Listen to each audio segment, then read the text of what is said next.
Literally have nothing to say other than I'm working on an internet girl animation. It's going to be of Miku. Because, like, she is an internet girl. Literally. But, I hope you like the fan art of cutie_pets. Sorry I deleted the video I posted yesterday. I feel like one of my friends only comments on my videos to make me feel bad about myself. They're going to watch this and say something like, "Why are you targeting me?"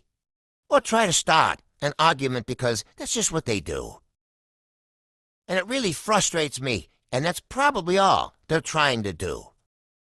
But I'm really tired, and the video is almost over, so I must stop yapping and just say, have an amazing day, night.